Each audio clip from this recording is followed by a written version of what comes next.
All right, Andy, I'm just kind of going to walk through this little bit of a setup here, kind of give you an idea of how I'm doing a kick drum. By itself, it kind of sounds like this. A little bit crunchy, a little bit driven, with a little bit of resonance on the noise. So all together,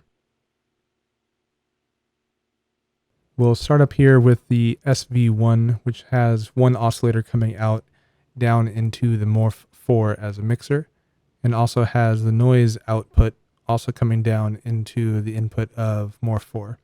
Morph 4 isn't doing anything crazy, it's just adding those two together as a mixer. But the output is coming up here to my stereo filter, which is not really running in stereo. It's the bass filter, just in low pass with a little bit of drive. Along with that, we are not modulating the frequency cutoff, but we are modulating the VCA in that filter just because it has a built-in VCA. So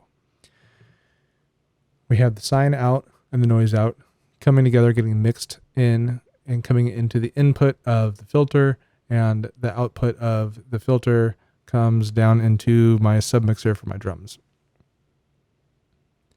Now, what kind of makes it a little more special is that the sine wave coming out of the Pittsburgh SV1 is actually being FM'd by the second oscillator.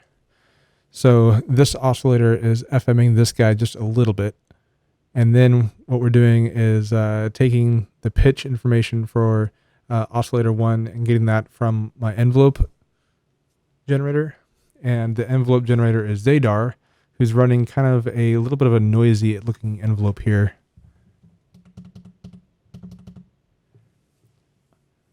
On two different envelopes, one for pitch and one for VCA. And it's kind of fast.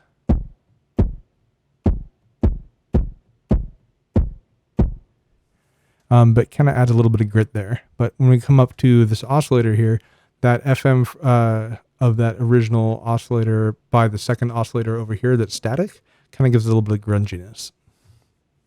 So when we trigger the bass drum, it comes in on channel 1 here, and the two outputs of those two envelopes, one goes to the pitch of the first oscillator, and one goes to the VCA out of my filter.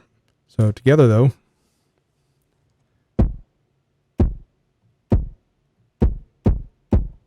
kind of sounds nice, I think.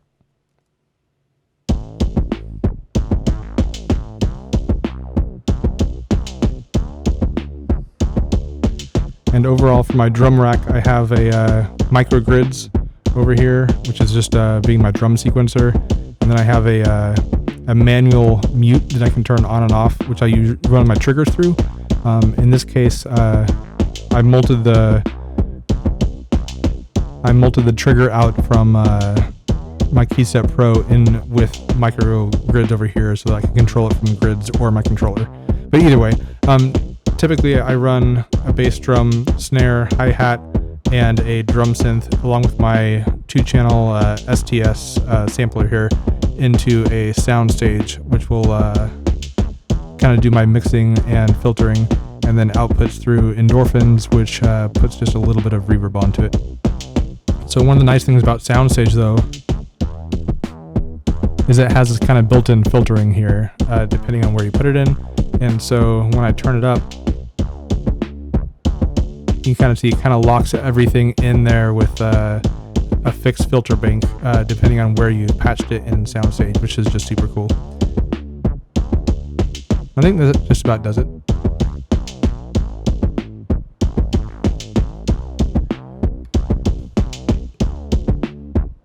Let me know if you have any questions. I think it's kind of nice.